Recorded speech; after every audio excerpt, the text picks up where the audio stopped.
EP. Jayarajan അവസാനം സ്ഥാനമൊഴിയേണ്ടി വന്നിരിക്കുന്നു. LDF convener സ്ഥാനം. എങ്ങനെ LDF കൺവീനറായി ഇത്രയും കാലം ഇദ്ദേഹം തുടർന്നു എന്നത് അത്ഭുതകരമായ ഒരു കാര്യമാണ് ഒരർത്ഥത്തിൽ. കേരള രാഷ്ട്രീയത്തിൽ അത്ഭുതങ്ങളൊന്നുമില്ല. തനിക്ക് വേണ്ടപ്പെട്ട കാരണബോധനുണ്ടെങ്കിൽ ആരും ഏത് സ്ഥാനത്തും തുടരും എന്ന് തന്നെയാണ് അതിനർത്ഥം. പ്രത്യേകിച്ച് തെരഞ്ഞെടുപ്പിന്റെ അന്ന് രാവിലെ താൻ ജാവ്ദേക്കറെ കണ്ടു എന്ന കാര്യം പരസ്യമായി സ്ഥിരീകരിച്ച ഒരാളാണ് LDF കൺവീനർ. പിന്നെ LDFന് എത്ര സീറ്റ് കിട്ടുമെന്ന് ആലോചിക്കേണ്ട കാര്യം. ജാവ്ദേക്കറെ അദ്ദേഹം കണ്ടു എന്ന് വാർത്ത വളരെ നിറഞ്ഞു നിന്നു. നന്ദകുമാറും ശോഭാ സുരേന്ദ്രനും ഒക്കെ അത് സംബന്ധിച്ച് വലിയ തോതിലുള്ള ചർച്ചകൾ വന്നു, ചാനലുകളിൽ ചർച്ചകൾ വന്നു. അപ്പൊന്നും മിണ്ടിയില്ല. തെരഞ്ഞെടുപ്പിന്റെ അന്ന് രാവിലെയാണ് അദ്ദേഹം അത് പറയുന്നത്. അത് മാത്രമല്ല, BJPയുടെ സ്ഥാനാർത്ഥികൾ അത്യുഗ്രന്മാരാണ്, ഗംഭീരന്മാരാണ് എന്ന് ജയരാജൻ പരസ്യമായി തന്നെ പറഞ്ഞു.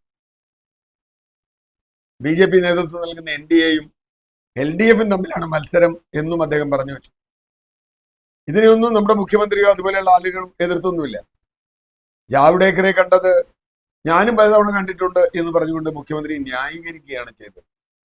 എന്ന് പറഞ്ഞാൽ ജാവ്ദേക്കറെ കണ്ടത് അത്ര വലിയ കാര്യമൊന്നുമല്ല, അത് പറഞ്ഞതും കാര്യമല്ല. അത് തന്നെയുമല്ല, അദ്ദേഹത്തിന്റെ മകന്റെയും ഒക്കെ പേരിൽ വൈദേഹം റിസോർട്ട് എന്ന് പറയുന്ന രൂപത്തിൽ ഞാൻ ആ സ്ഥലം കണ്ടിട്ടുള്ളതാണ്. അതിഭീകരമായ നാശമാണ് ആ പ്രദേശത്ത് വരുത്തി വെച്ചിട്ടുള്ളത്. പിന്നെ പാർട്ടി ഗ്രാമമാണ്, പാർട്ടിയുടെ പഞ്ചായത്താണ്, പാർട്ടിയുടെ മുനിസിപ്പാലിറ്റിയാണ്. അതുകൊണ്ട് ആർക്കും ഒന്നും പറയാൻ പറ്റില്ല. ഇടിച്ച് നിരത്തി നശിപ്പിച്ച് റിസോർട്ട് ഉണ്ടാക്കി. ആ റിസോർട്ടിനെതിരെ ശക്തമായ പ്രതിഷേധം ഉയർന്നു വന്നില്ല, കാരണം ആ പ്രദേശത്തിന്റെ പ്രത്യേകതകൾ. എന്തായാലും ആ റിസോർട്ട് പല രൂപത്തിൽ വിവാദങ്ങളായി. ഒടുവിൽ ആ റിസോർട്ട് വാങ്ങി അദ്ദേഹത്തെ രക്ഷിച്ചത് തിരുവനന്തപുരത്തെ BJP സ്ഥാനാർത്ഥി രാജീവ് ചന്ദ്രശേഖറാണ് എന്നുകൂടി വന്നതോടെ കാര്യങ്ങൾക്ക് ഏതാണ്ട് ഒരു രൂപം എല്ലാവർക്കും മനസ്സിലായി. പിന്നെ അദ്ദേഹം പല തിരുത്തലുകളും വർത്തമാനങ്ങളും ഒക്കെ പറഞ്ഞു. നമുക്ക് ഓർമ്മയുണ്ടാവും, മുഖ്യമന്ത്രി നടത്തിയ യാത്ര, നവകേരള എന്താണ് ആ യാത്ര, ബസ് യാത്ര. ആ ബസ് യാത്ര, ബസിന്റെ കാര്യം ഇപ്പോൾ വലിയ കഷ്ടമാണ്, അത് കട്ടപ്പുറത്തിരിക്കുകയാണ്. ഏതായാലും ആ ബസ് യാത്രയിൽ ആകെ ഇദ്ദേഹം ഒരിടത്ത് മാത്രമാണ് വന്നത്.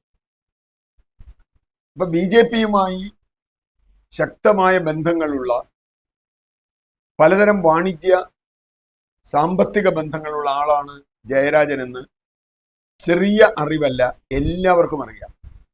എന്നിട്ടും ജയരാജൻ ഇത്ര കാലം എങ്ങനെ അവിടെ തുടർന്നു? കണ്ണൂർ ജില്ലാ സെക്രട്ടറി കൂടിയായിരുന്ന പഴയൊരു ജയരാജനുണ്ട്, P. ജയരാജൻ. RSSകാർ വെട്ടിനുറുക്കിയിട്ട ജയരാജൻ.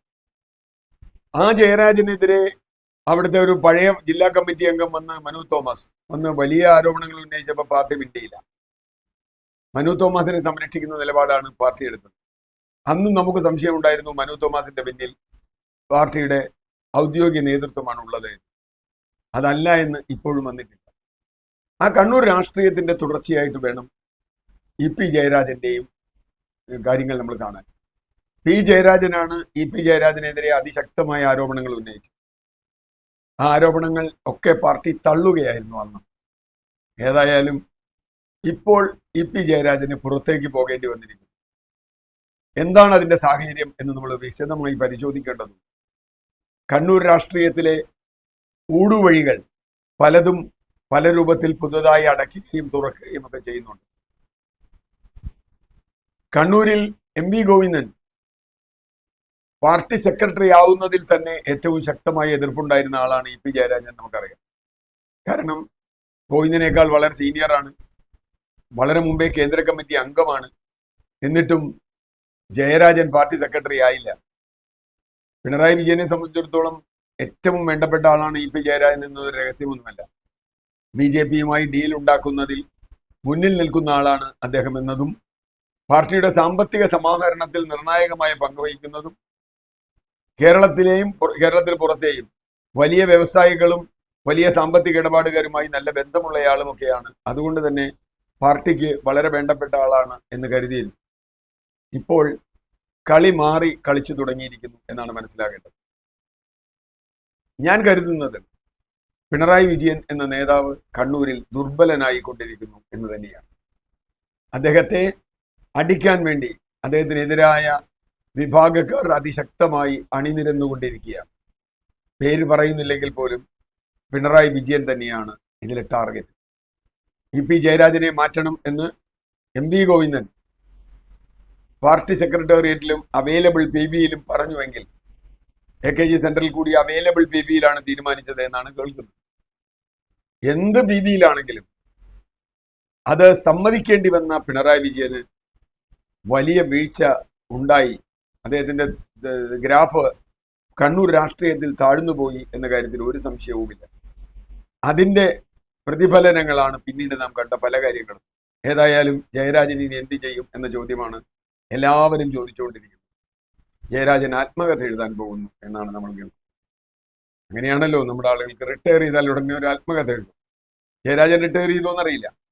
ജയരാജൻ ഞാൻ റിട്ടയർ ചെയ്യാണ്, ഞാൻ ഈ രാഷ്ട്രീയത്തിൽ ഇല്ല എന്നൊക്കെ അദ്ദേഹം പറഞ്ഞു എന്നാണ് നമ്മൾ പുറത്ത് കേൾക്കുന്നത്.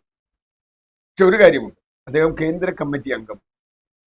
കേന്ദ്ര കമ്മിറ്റിയിൽ നിന്ന് അദ്ദേഹത്തെ പുറത്താക്കിയിട്ടില്ല, സംസ്ഥാന സെക്രട്ടറിയിൽ നിന്ന് പുറത്താക്കിയിട്ടില്ല. അപ്പൊ കേന്ദ്ര കമ്മിറ്റി അംഗമായ അദ്ദേഹം ഇനി അവിടെ പോയിരുന്ന തന്റെ കാര്യങ്ങൾ വിശദീകരിക്കുമോ? കേന്ദ്ര കമ്മിറ്റി തീരുമാനം തിരുത്തുമോ? തിരുത്താനുള്ള സാധ്യത വളരെ കുറവാണ്. കാരണം കേന്ദ്ര കമ്മിറ്റി എന്ന് പറഞ്ഞാൽ കേരള കമ്മിറ്റിയേക്കാൾ ശക്തി കുറഞ്ഞ ഒന്നാണ് ഇന്ന്. അതുകൊണ്ട് പിന്നെ അങ്ങനെ പേടിക്കാനില്ല. പക്ഷേ എങ്കിൽ പോലും കേന്ദ്ര കമ്മിറ്റിയിൽ അദ്ദേഹം എന്തൊക്കെ പറയും, അതിനുശേഷം പുറത്തു വന്ന് അദ്ദേഹം എന്തൊക്കെ ചെയ്യും? മറ്റു പലരും പറയുന്നത് പോലെ അദ്ദേഹം BJP-യിലേക്ക് പോകും എന്നൊന്നും ഞാൻ പെട്ടെന്ന് പ്രതീക്ഷിക്കുന്നില്ല. കാരണം അങ്ങനെ പോകാൻ അദ്ദേഹത്തിന് പെട്ടെന്ന് കഴിയുമെന്ന ഒരു സാഹചര്യമില്ല. പക്ഷേ BJP-യുമായുള്ള ബന്ധം അദ്ദേഹം ഉപയോഗിക്കും. അത് ഏതൊക്കെ തരത്തിൽ വരും എന്ന് നമുക്കറിയില്ല.